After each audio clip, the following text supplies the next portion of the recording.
श्री पार्वती के घुंघराले केश कल्प वृक्ष के फूलों से ढके हुए हैं और जो सुंदर एवं नए वस्त्रों को धारण करने वाली है तथा कपालों में माला से जिसका मस्तक शोभामान है और दिगंबर रूपधारी शंकर भगवान है, उनको नमस्कार हो।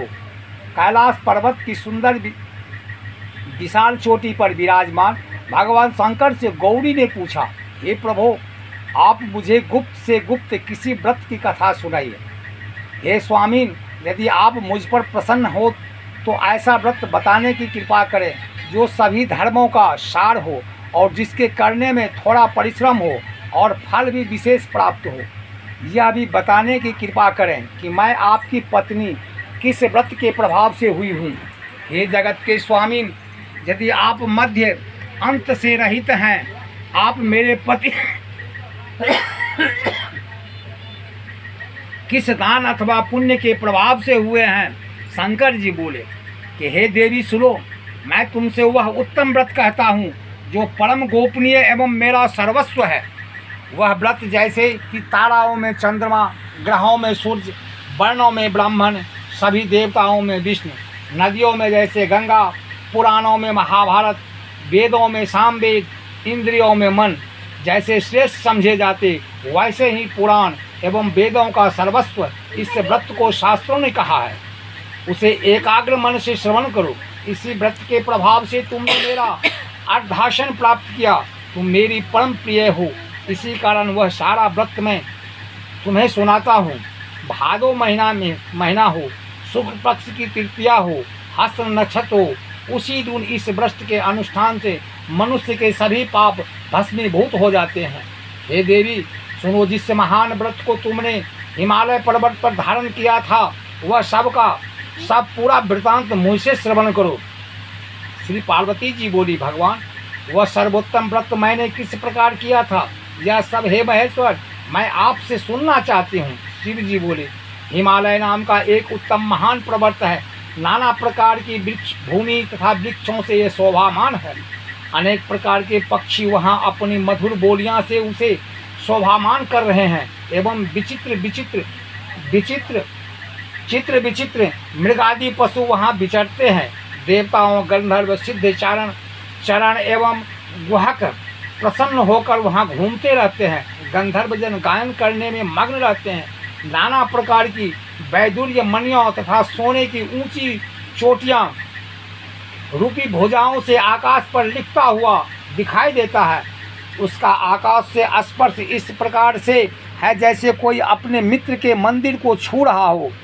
वह बर्फ से ढका रहता है। गंगा नदी की ध्वनि से वह सदा शब्दायन मान रहता है। हे पार्वती, तुमने वही बाल्यावस्था में 12 वर्ष पर्यंत कठोर तप किया, अघोर मुख होकर केवल धूम्रपान किया।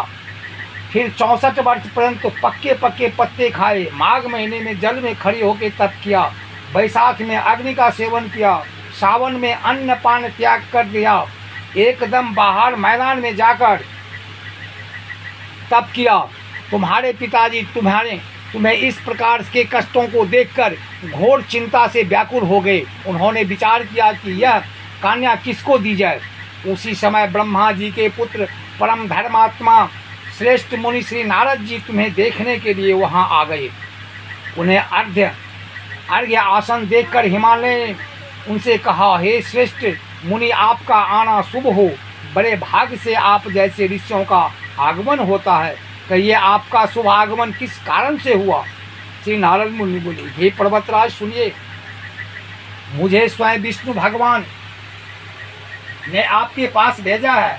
आपकी यह कन्या यत्न की किसी योग व्यक्ति को समर्पण करना ही उत्तम है। संसार में ब्रह्मा, इंद्र, शंकर इत्यादि देवताओं में वासुदेव श्रेष्ठ माने जाते हैं। उन्हें नहीं अपनी कन्या देना उत्तम है। मेरी तो यही सम्मति है। हिमालय बोले, देवाधिदेव वासुदेव यदि स्वयं ही जब कन्या के लिए प्रार्थना कर रहे हैं और उनके आगमन का भी यही प्रयोजन है तो अपनी कन्या उन्हें दूंगा। यह सुनकर नारद जी वहाँ से अंतर ध्यान होकर शंख चक्र गदा पद्मधारी श्री विष्णु भगवान के पास पहुँचे। नारद जी बोले, हे देव, आपका विवाह निश्चित हो गया है। इतना कहकर देवर्षि नारद तो चले आए और उधर हिमालय राज ने अपनी पुत्री गौरी को प्रसन्न होकर कहा, हे पुत्री, तुम्हें गरुड़ध्वज वासुदेव जी के प्रति देने का विचार कर लिया है। पिता के इस प्रकार के वचन सुनकर पार्वती अपनी सखी के घर गई और अत्यंत दुखित होकर पृथ्वी पर गिर पड़ी और विलाप करने लगी। उन्हें इस प्रकार दुखित हो विलाप करते देख सखी ने देखा तो पूछने लगी, हे देवी, तुम्हें क्या दुख है, मुझसे कहो, और तुम्हें जिस प्रकार से भी सुख हो मैं निश्चय वही उपाय करूंगी। पार्वती बोली, सखी, मुझे प्रसन्न करना चाहती हो तो मेरी अभिलाषा सुनो। हे सखी, मैं कुछ और चाहती हूँ, मेरे पिता कुछ और करना चाहते हैं। मैं तो अपना पति महादेव जी को वर मांग चुकी हूँ, मेरे पिता इसके विपरीत करना चाहते हैं, इसलिए मैं प्यारी सखी, मैं अब अपनी देह त्याग दूंगी। तब पार्वती के ऐसे वचन सुन सखी ने कहा, पार्वती, तुम घबराओ नहीं, हम दोनों यहाँ से निकलकर ऐसे वन में पहुँच जाएंगे जिसे तुम्हारे पिता जान नहीं सकेंगे। इस प्रकार आपस में राय करके श्री पार्वती जी को वह घोर वन में ले गई। तब पिता हिमालय राज ने अपने पुत्री को घर में न देख इधर उधर खोज किया, घर घर ढूंढा, किंतु न मिली तो विचार करने लगे, मेरी पुत्री को देव दामन किन्नरों में से कौन ले गया। मैंने नारद के आगे विष्णु जी के प्रति कन्या देने की प्रतिज्ञा की थी, अब मैं क्या दूंगा। इस प्रकार की चिंता करते करते मूर्छित होकर गिर पड़े। तब उनकी ऐसी अवस्था सुनकर हाहाकार करते हुए लोग हिमालय राज के पास पहुँचे और मूर्छा का कारण पूछने लगे। हिमालय बोले, किसी दुष्ट आत्मा ने मेरी कन्या का अपहरण कर लिया है, अथवा किसी काल सर्प ने काट लिया है, या सिंह व्याघ्र ने उसे मार डाला है। पता नहीं मेरी कन्या कहाँ चल गई, किस दुष्ट ने उसे हर लिया है। ऐसा कहते कहते शौक से संपक्त होकर हिमालय राय वायु के कंपमान महावृक्ष के समान कांपने लगे। तुम्हारे पिताजी ने सिंह व्याघ्र भल्लुक आदि हिंसक पशुओं से भरे एक वन से दूसरे वन में जाकर ढूंढने लगा। जाकर तुम्हें ढूंढने का बहुत बड़ा प्रयत्न किया। इधर अपनी सखियों के साथ एक घोर वन में तुम भी जा पहुंची। वहां एक सुंदर नदी बह रही थी और उसके तट पर बड़ी गुफा थी जिसे तुमने देखा। तब अपनी सखियों के साथ तुमने उस गुफा में प्रवेश किया। खाना पीना त्याग करके वहां तुमने मेरी पार्वती युक्त बालू लिंग का स्थापित किया। उस दिन भादो मास की तृतीया थी, साथ में हस्त नक्षत्र। मेरी अर्चना तुमने बड़े प्रेम से आरंभ की, बाजों तथा गीतों के साथ रात को जागरण भी किया। इस प्रकार तुम्हारा परम श्रेष्ठ व्रत हुआ। उसी व्रत के प्रभाव से मेरा आसन हिल गया। तब तत्काल ही मैं प्रकट हो गया जहाँ तुम सखियों के साथ थी। मैंने दर्शन देकर कहा कि हे वराननी, वर मांगो। तब तुम बोली, हे देव महेश्वर, यदि आप प्रसन्न है तो मेरे स्वामी बनिए।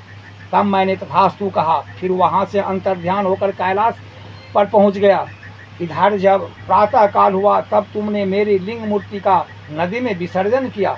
अपनी सखियों के साथ वन में प्राप्त कंद मूल फल आदि से तुमने पारण किया। हे सुंदरी, उसी स्थान पर सखियों के साथ तुम सो गई।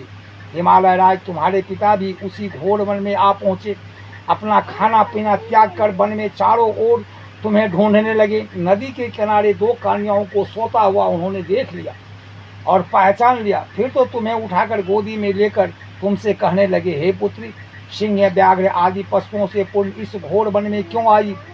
तब श्री पार्वती बोली, पिताजी सुनिए, आप मुझे विष्णु को देना चाहते थे, आपकी यह बात मुझे अच्छी न लगी, इससे मैं वन में चली आई। यदि आप मेरा विवाह शंकर के साथ करें तो मैं घर चलूँगी, नहीं तो यहीं रहने का मैंने निश्चय कर लिया है। तब तुम्हारे पिता ने कहा, ए मस्त, मैं शंकर के साथ ही तुम्हारा विवाह करूँगा। उनके ऐसा कहने पर ही तुम घर आई। तुम्हारे पिताजी ने तब विवाह विधि से तुमको मुझे समर्पित कर दिया। हे पार्वती, उसी व्रत का प्रभाव है जिससे तुम्हारे सौभाग्य की वृद्धि हो गई। अभी तक किसी भी सम्मुख मैंने इस व्रत का वर्णन नहीं किया। हे देवी, इस व्रतराज का नाम भी अब श्रवण कीजिए, क्योंकि तुम अपनी सखियों के साथ ही इस व्रत के प्रभाव से हरि गई। इस कारण इस व्रत का नाम हरितालिका हुआ। पार्वती बोली, हे प्रभु आपने इसका नाम तो कहा, कृपा करके इसकी विधि कहिए, इसके करने से कौन सा फल मिलता है, कौन सा पुण्य प्राप्त लाभ होता है और किस प्रकार से कौन सी इस व्रत को करे। हे ईश्वर, हे देवी सुनो, इस व्रत सौभाग्य वर्धक है। जिसको सौभाग्य की इच्छा हो वह यत्न पूर्वक इस व्रत को करे। इससे सबसे प्रथम वेदी का रचना करे, उसमें 4 केले का खम्भ रोपित करे, चारों ओर बंधन बाड़ बांधे, ऊपर वस्त्र बांधे, विविध रंगों के और भी वस्त्र लगावे। उस मंडप के नीचे की भूमि को अनेक चंदनानी सुगंधित जल से द्वारा लिपें, शंख मृदंग आदि बाजे बजावे। वह मंडप मेरा मंदिर है, इसलिए नाना प्रकार के मंगल गीत वहाँ होना चाहिए। शुद्ध रेती का मेरा लिंग पार्वती के साथ ही वहाँ स्थापित करे। बहुत से पुष्पों द्वारा गंध धूप आदि से मेरा पूजन करे। फिर नाना प्रकार की मिठाइयाँ और नैवेद्य समर्पित करे और रात को जागरण करे। नारियल, सुपारियाँ, मौसमी, नींबू, बकुल, बीज, नारंगियाँ एवं और भी ऋतु अनुसार बहुत से फल, उस ऋतु में होने वाले नाना प्रकार के कंद मूल, सुगंधित धूप दीप आदि सब लेकर इन मंत्रों द्वारा पूजन करके चढ़ावे। मंत्र यह है, शिव शांत पंचमुखी शूली नंदी भृंगी महाकाल गणों से युक्त शंभु आपको नमस्कार है। शिवा शिव प्रिय प्रकृति सृष्टि हेतु श्री पार्वती सर्वमंगल रूपा शिव रूपा जगत रूपा आपको नमस्कार है। हे शिव नित्य कल्याण कारिणी जगदम्बे शिव रूपे आपको बारंबार नमस्कार है। आप ब्रह्मचारिणी हो, जगत की धात्री सिंह वाहिनी हो, आपको नमस्कार है। संसार में भय संताप से मेरी रक्षा कीजिए। हे महेश्वरी पार्वती जी, जिस कामना के लिए आपकी पूजा की हमारी वह कामना पूर्ण करे, राज्य सौभाग्य एवं संपत्ति प्रदान करे। शंकर जी बोले, हे देवी इंद्र मंत्रों तथा प्रार्थनाओं द्वारा मेरे तुम्हारी पूजा करे और विधि पूर्वक कथा श्रवण करे। फिर बहुत सा अन्न दान करे, यथाशक्ति वस्त्र स्वर्ण गाय ब्राह्मणों को दे एवं अन्य ब्राह्मणों को भूयसी दक्षिणा दे। स्त्रियों को भूषण आदि प्रदान करे। हे देवी, जो स्त्री अपनी पति के साथ भक्ति युक्त चित्त से सर्वश्रेष्ठ इस व्रत को सुनती तथा करती है, उसे सभी पाप नष्ट हो जाते हैं। 7 जन्मों तक उसे राज्य की प्राप्ति होती है, सौभाग्य की वृद्धि होती है। और जो नारी भादों के शुक्ल पक्ष की तृतीया के दिन व्रत नहीं धारण करती, आहार कर लेती, वह 7 जन्मों तक बंध्या रहती है एवं जन्म जन्म में विधवा हो जाती है। दरिद्रता पाकर अनेक कष्टों उठाती है। उसे पुत्र शौक छोड़ता ही नहीं, और जो उपवास नहीं करती वह घोर नरक में पड़ती है। अन्न के आहार करने से उसे शुक्री का जन्म मिलती है, फल खाने से बनड़ी होती है, जल पीने से जोंक होती है, दूध पीने से सपनी होती है, मांसाहार से व्याघ्री होती है, दही खाने से बिल्ली होती है, मिठाई खा लेने पर चींटी होती है, सभी वस्तु खा लेने पर मक्खी हो जाती है, सो जाने पर अजगरी होती है, जन्म पाती है, पति के साथ ठगी करने पर मुर्गी होती है। शिव जी बोले, इसी कारण सभी स्त्रियों को प्रयत्न पूर्वक सदा यह व्रत करते रहना चाहिए। सोने तांबे एवं बांस के बने अथवा मिट्टी के पात्र में अन्न रखे, फिर फल वस्त्र दक्षिणा आदि यह सब श्रद्धापूर्वक विद्वान श्रेष्ठ ब्राह्मणों को दान करें, उनके अनंत पारण अर्थात भोजन करें। हे देवी, जो स्त्री इस प्रकार सदा व्रत किया करती है वह तुम्हारे समान ही अपने पति के साथ इस पृथ्वी पर अनेक भोगों को प्राप्त करके सानंद विहार करती है और अंत में शिव को शांति प्राप्त करती है। इस कथा के श्रवण करने से 1000 अश्वमेघ एवं 100 वाजपेयी यज्ञ का फल प्राप्त होता है। श्री शिव जी